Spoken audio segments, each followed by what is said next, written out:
6 माह बाद यूपी में शराइत के साथ इबादतगाहों को खोलने की इजाज़त दिए जाने के बाद आज पहले जुमे में मसाजिद में नमाज जुमा अदा की गई। मेरठ की शाही जामा मस्जिद में पाबंदी के साथ 100 अफराद ने नमाज जुमा अदा की। मस्जिद इंतजामिया के अलावा लोगों ने भी सरकारी अहकामात के मुताबिक एहतियाती तदाबीर पर अमल करते हुए मसाजिद में नमाज जुमा अदा की। 6 माह शाही जामा मस्जिद और शहर के मुख्तलिफ मसाजिद में नमाज जुमा अदा करने के बाद लोगों ने हुकूमत और ज़िला इंतजामिया का शुक्रिया अदा किया और इस महलिक वबा से निजात की दुआ की। पहले तो मैं यहाँ के जितने अधिकारीगण हैं, जिला अधिकारी महोदय या एसएसपी और साथ में ही अपने मुख्यमंत्री योगी जी, इन सब का शुक्रिया अदा करूँगा कि इन लोगों ने हम लोगों को मस्जिदें, मंदिर, गुरुद्वारे, चर्च जो अब 6 महीने से बंद पड़े थे वो खोल दिए हैं। और खोलने का नतीजा निकला कि जो लोग मस्जिदों के अंदर इबादत करना चाहते थे, जो मंदिरों में प्रार्थना करना चाहते थे, जो चर्चों में जाना चाहते थे, गुरुद्वारों में जाना चाहते थे, उनको मौका मिला। ये बहुत खुशी की बात है और ये 6 महीने के बाद हम लोगों को इस तरह से हमारे दरवाजे खुले हैं। अल्लाह का शुक्र है कि मस्जिदों के अंदर नमाजी हम लोगों ने, क्योंकि एक गाइडलाइन जो सरकार ने जारी की थी और उस गाइडलाइन के अंदर हमको ये बता दिया गया था कि 100 से ज़्यादा आदमी नमाज के अंदर शरीक नहीं होंगे। तो अल्लाह का शुक्र है हम लोगों ने यहाँ उसी के मुताबिक यहाँ मस्जिद के अंदर एहतमाम किया। शहर की सारी मसाजिद में अल्हम्दुलिल्लाह नमाज जुमा अदा की गई और बड़ी खुशी के साथ सरकार ने 100 आदमियों के नमाज पढ़ने की इजाज़त दी, जिसमें सोशल डिस्टेंसिंग और मास्क पहनकर मस्जिद में आने के लिए सरकार की तरफ से पाबंद बनाया गया। लिहाजा तमाम मस्जिदों में इस बात का ख्याल रखा गया कि सोशल डिस्टेंसिंग के साथ नमाज अदा की गई और लोग मास्क पहनकर मस्जिद में आए। बहरहाल 6 महीने से लोग अपने अपने घरों पर नमाज़ पढ़ रहे थे और हालात ऐसे ही थे, कभी एक मस्जिद में 4 जमातें हो गई, 5 जमातें हो गई। लेकिन अब खुशी की बात है कि WHO ने जो हमें गाइडलाइंस दी हैं उनको मानते हुए 100 आदमियों की हमें नमाज़ पढ़ने की इजाज़त मिली है। बड़ी खुशी की बात है और इंशाअल्लाह उम्मीद है कि हमें आगे चलते चलते ज़्यादा आदमियों की इजाज़त मिलेगी और आम इजाज़त हमारी मस्जिदों में और इबादत गाहों में हो जाएगी। और हम दुआ इलाहाबाद हाई कोर्ट के हुक्म के बावजूद तबलीगी जमात से वाबस्ता 7 इंडोनेशियाई शहरियों को 1 माह की ताख़ीर के बाद नैनी सेंट्रल जेल से रिहा कर दिया गया। 7 इंडोनेशियाई शहरियों को कोरोना वायरस फैलाने के इल्ज़ाम में 6 माह पहले मकामी तबलीगी मरकज़ से गिरफ्तार किया गया था। गिरफ्तार होने वाले किसी भी गैर मुल्की में कोरोना वायरस की तस्दीक नहीं हुई थी। तवील कानूनी जिद्दोजहद के बाद आखिरकार इंडोनेशियाई शहरी अपने वतन वापस लौटने को आज़ाद हैं। बाद में 30 लोगों को, जिसमें से 7 इंडोनेशिया के लोग थे और 9 थाईलैंड के लोग थे, जो उनके साथ साथ इलाहाबाद के लोकल लोग थे, जिसमें 2 केरल के थे, एक आसाम के, तमिलनाडु के जो उनके ट्रांसलेटर थे। तो इन सभी को 30 लोगों को इलाहाबाद में गिरफ़्तार किया गया था। गिरफ़्तार क्या बल्कि ये इलाहाबाद में इनको क्वारंटीन पहले किया गया, बाद में गवर्नमेंट के डायरेक्टिव पर जो है इनको चालान किया गया था और उसके बाद से यहाँ डिस्ट्रिक्ट कोर्ट बंद हो गई थी और काफ़ी दिन 1.5-2 महीना कोर्ट बंद रही और अभी भी कोर्ट की हालत ये है कि कोर्ट चल नहीं रही है।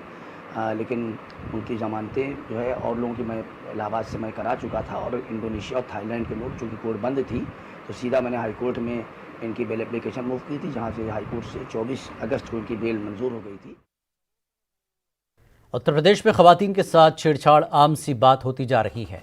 हालांकि इसके खिलाफ सख्त कानून मौजूद है, बावजूद इसके जराइम में कमी नहीं हो रही है। अब इस पर रोकथाम के लिए योगी हुकूमत ने नया तरीका निकाला है। इसके साथ छेड़छाड़ करने वालों को के पोस्टर शहर भर में लगाए जाएंगे। हमारे नुमाइंदे संदीप ने इसका जायजा लिया।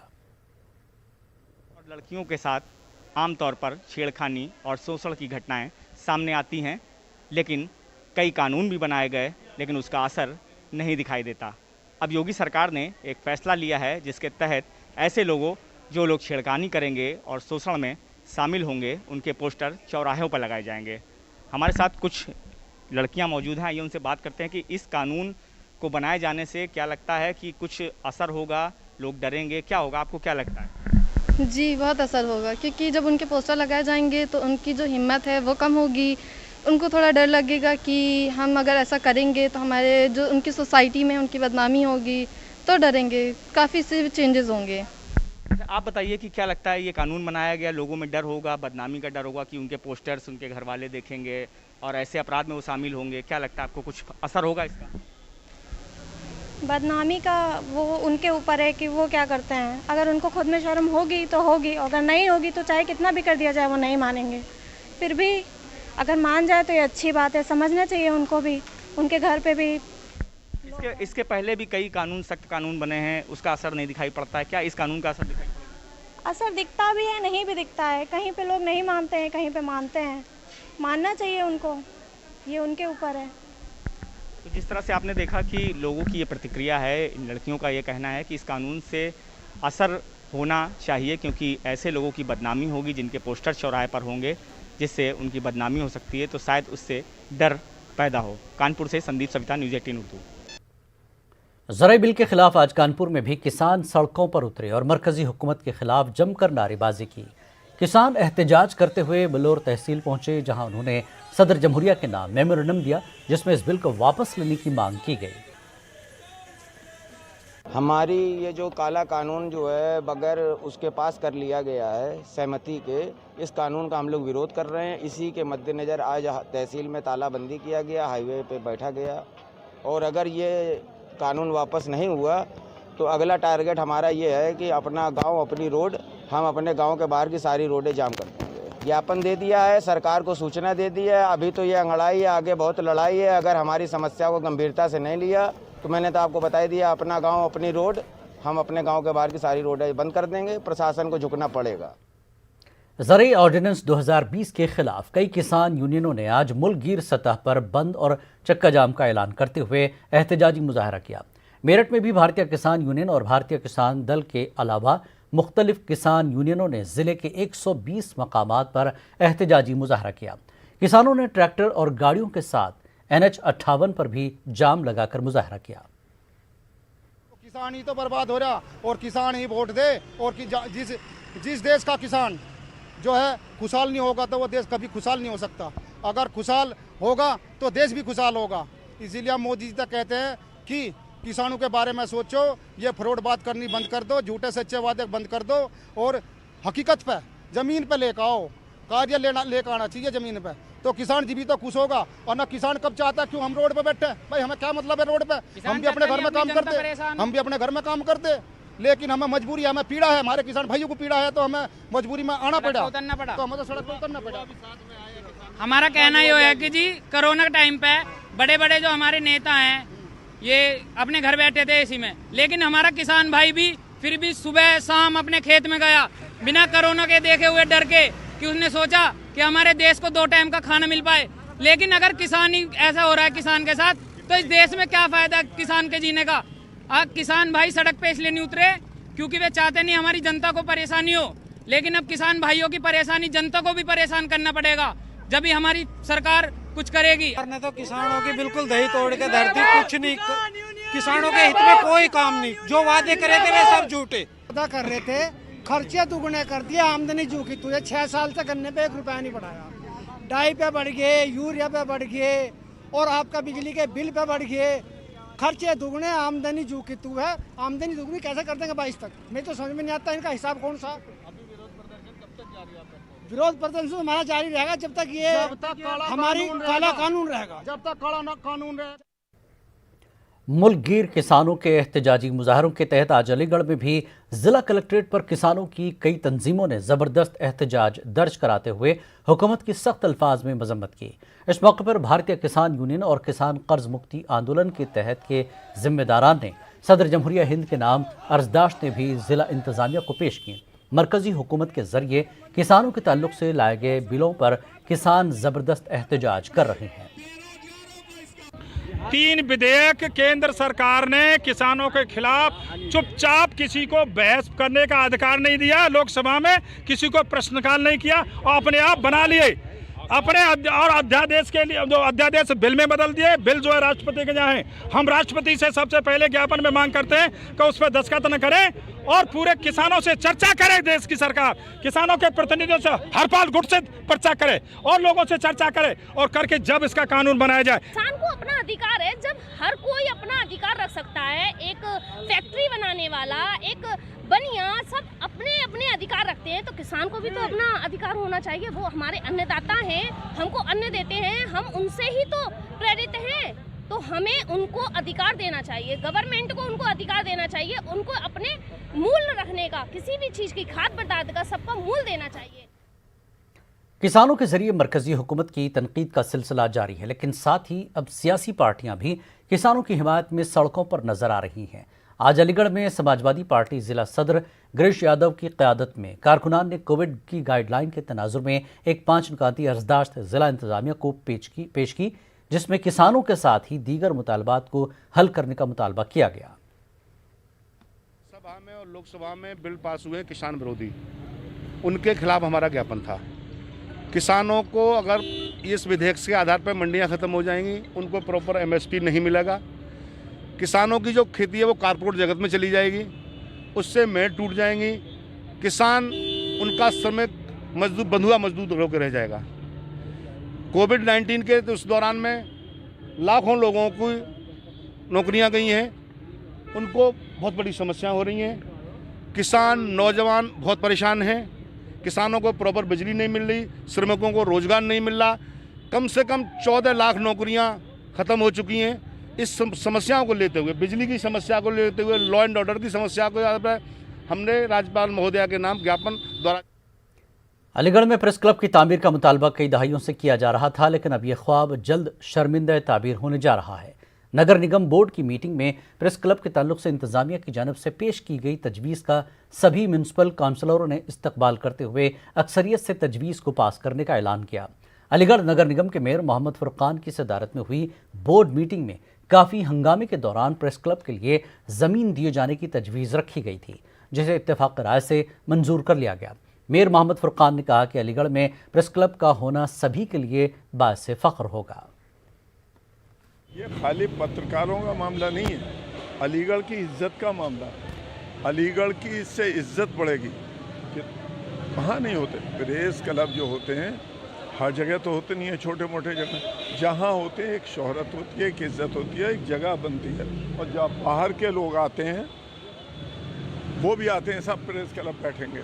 अगर अच्छा बनेगा तो एक अच्छी जगह बनेगी और अलीगढ़ की इज्जत बनेगी। प्रेस क्लब के लिए मैंने आज बड़ा खुशी का विषय है कि आज इतनी बड़ी उपलब्धि है हमारे लिए कि जो सालों से प्रस्ताव चला आ रहा था, जो मंजूर नहीं हो पा रहा था, ये मेरा सौभाग्य रहा कि माननीय नगर विधायक हमारे संजीव राजा जी के द्वारा ये प्रस्ताव सौभाग्य मुझे प्राप्त हुआ कि ये सदन में मेरे द्वारा लगवाया गया। ये मैं अपने आप को बहुत सौभाग्यशाली समझती हूँ और माननीय विधायक जी का ही बहुत बहुत धन्यवाद देती हूँ कि उन्होंने मुझे इस लायक समझा।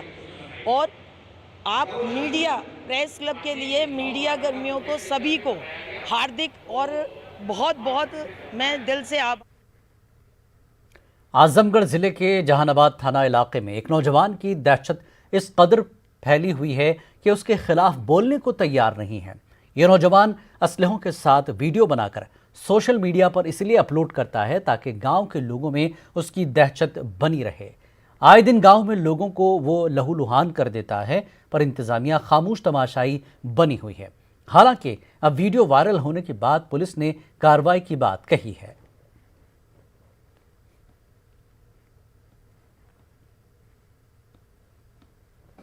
झगड़ा करने लगे, हम जहाँ गए छुड़ाने के लिए तो हमको सब मार दिए। उसमें कौन मारा है आपको? उसमें सब दुनिया बिरादरी है, उसमें अबलेसन नाम है और चुन्नू नाम है, बहुत सारे लोग हैं, 10-15 लोग हैं, 10 दयाद हैं वो लोग, 15-20 लोग हैं। उसमें कैलाश यादव जो हैं, उसमें जो असलाह दिए थे उन लोग को, असलाह के साथ सब वो सब अतु किए थे वहाँ पे।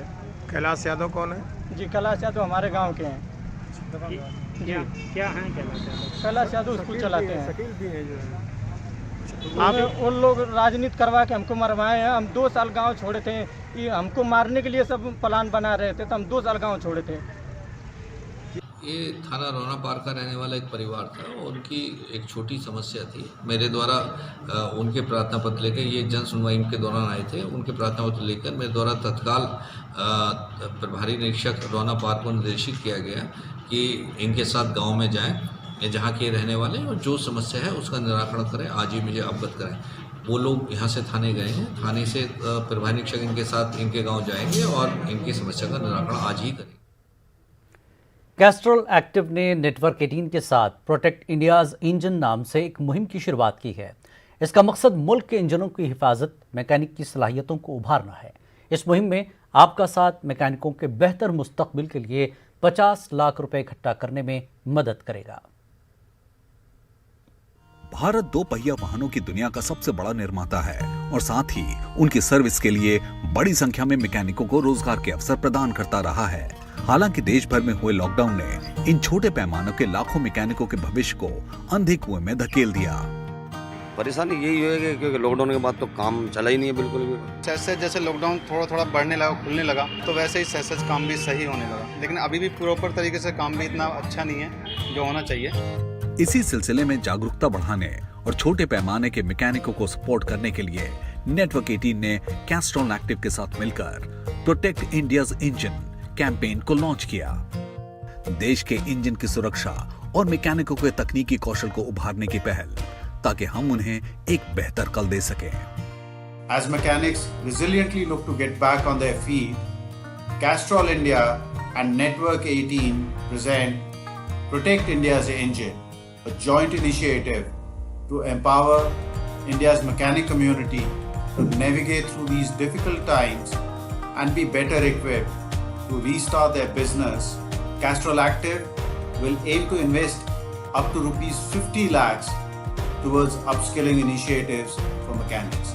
Just like our mechanics who protect our bikes, let's now do our bit to protect them and help them to keep moving ahead. I think India has the largest number of two-wheelers on road, and keeping them running is this army of unsung heroes, our mechanics. So personally, I don't think there could be a better title for this campaign, because as I see it, it is our mechanics who are the real engines of this country. They keep our engines protected and help us keep moving ahead non-stop. So I couldn't think of a better brand to actually take cognizance of this fact and really help this community.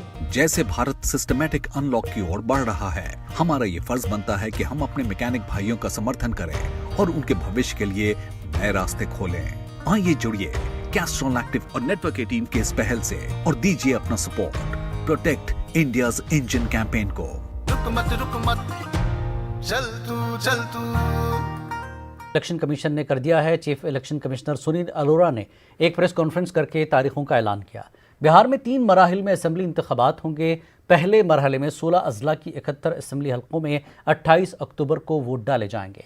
दूसरे मरहले में 17 अजला में 94 सीटों पर 3 नवंबर को vote डाले जाएंगे, जबकि तीसरे मरहले में 78 अजला में 7 नवंबर को वोट डाले जाएंगे, जबकि वोटों की गिनती 10 नवंबर को होगी। इस मरतबा असेंबली इंतखाबात में उम्मीदवार ऑनलाइन नामजदगी और डिपॉजिट भर सकते हैं। इस मरतबा वोटिंग सुबह 7 बजे से शाम 6 बजे तक होगी। हालांकि नक्सल मुतासरा इलाकों में ये लागू नहीं होगा। चीफ इलेक्शन कमिश्नर ने मजीद बताया कि कोविड मरीज वोट डालने दिन सबसे आखिर में वोट कर सकेंगे। वहीं 243 सीटों वाली बिहार असेंबली में इस मरतबा इसी साल या इससे 80 साल या इससे ज़्यादा उम्र के लोग पोस्टल बैलेट से वोट डाल सकेंगे।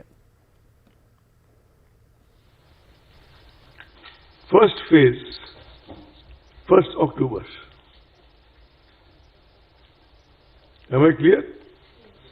Last date of nomination, now I am reading only first phase, right? When I come to second phase, I will mention that. First phase, issue of notification 1st October. Last date of notification 8th October. Is it right? Scrutiny of nominations 9th October. Is it clear? Last date of withdrawal of candidature 12th October. Date of poll 28th October. Counting of votes 10th November, but that will be for all the phases, right? With your permission, 10th November. Can I now go to second phase, please? You there? Okay. Issue of notification 9th October. Last date of nomination 16th October. Whenever you want me to repeat, I will repeat, gladly repeat. Scrutiny of nomination 17th October. Last date of withdrawal of candidature 19th October. Date of poll 3rd November. Counting, as I said earlier, 10th November. Shall I go to third phase, please? Sorry? Shall I go to third phase? Issue of notification 13th October. 13th October. 13 October. Last date of nomination 20th October. 20 October. Scrutiny of nomination 21 October. 21st October. Last date of withdrawal of candidature 23rd October. 23 October. Date of poll 7th November. 7 November. Counting of votes 10th November.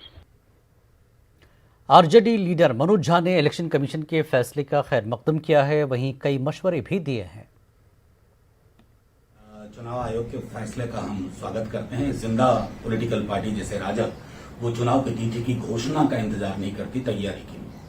आज माननीय चुनाव आयोग ने विस्तार से चीजें बताई। हमारे 3 महत्वपूर्ण सुझाव होंगे। अव्वल पहला तो ये कि आपने जो 1500 से 1000 किया पर वोट, उसे 750 करिए, कोरोना संक्रमण और दैहिक दूरी का प्रोटोकॉल जो है।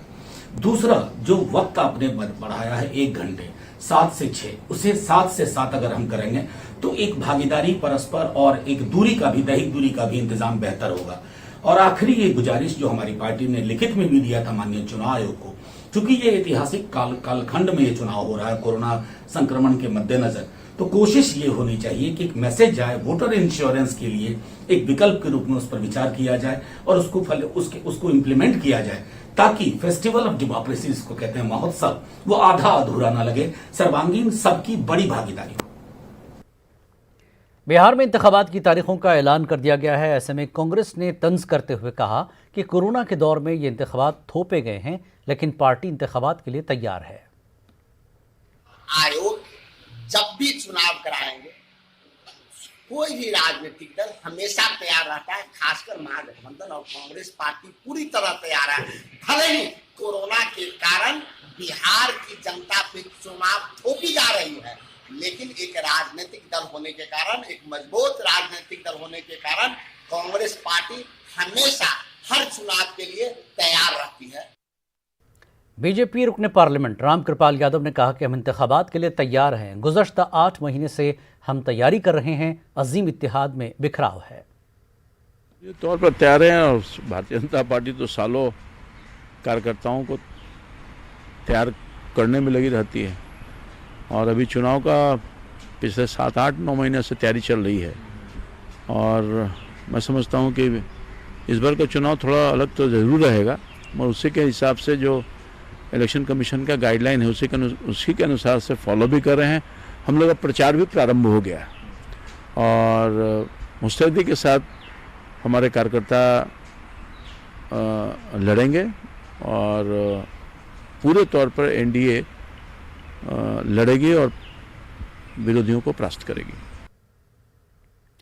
तेजस्वी ने कहा, बिहार में हमारा मुकाबला बीजेपी से है, जेडीयू का कोई मतलब नहीं। जनता दल यूनाइटेड का कोई मतलब ही नहीं है। हमारी लड़ाई जो सीध है वो बीजेपी के साथ है। जनता दल यूनाइटेड का तो नीतीश जी का क्रेडिबिलिटी को लेकर के, विश्वसनीयता को लेकर के अगर बात की जाए तो कभी इधर कभी उधर 4 साल में 4 सरकारें देखने को मिला। बिहार में उर्दू के मसले पर लगातार मुहिबान उर्दू की जानिब से एहतजाज जारी है। इमारत शरिया बिहार ने हुकूमत को इस सिलसिले में फौरी कार्रवाई करने का मुतालबा किया है। वाज़ेह है कि बिहार में स्कूलों के निसाब से उर्दू की लाजमियत को ख़त्म कर दिया गया है। वहीं उर्दू टीचरों की बहाली में 40 तलबा की शर्त लगाई गई है। महकमे तालीम के इस नोटिफिकेशन को उर्दू आबादी ने उर्दू के साथ साजिश करार दिया है। बंद नापाक प्लानिंग की वजह से इसे इख्तियारी मजमून के खाने में डाल दिया गया है। जैसे ये बात लोगों को मालूम हुई, लोगों में बेचैनी पैदा हुई, उर्दू दां तबके में भी और उन लोगों में भी जो ये चाहते हैं कि समाज का सभी हिस्सा बराबर के साथ तरक्की की राह पर आए। लेकिन कोशिशें जारी हैं और मैं ये समझता हूँ कि हुकूमत उर्दू के लिए और इस ज़बान की हिफाजत के लिए हमें मिलने की ज़रूरत होगी। हमने उनसे मुतालबा किया। आरजेडी लीडर तेजस्वी यादव ने पटना में ट्रैक्टर चलाकर ज़राई बिल के खिलाफ एहतजाज किया। इस मौके पर तेजस्वी यादव ने मरकजी हुकूमत पर निशाना साधा। तेजस्वी ने कहा कि ज़राई बिल किसान मुखालिफ है और ये किसानों के साथ एक धोखा है। तेजस्वी ने कहा कि हुकूमत ने कहा था कि 2022 तक वो किसानों की आमदनी दुगनी कर देंगे, लेकिन ये बिल किसानों को मजीद गरीब बना देगा।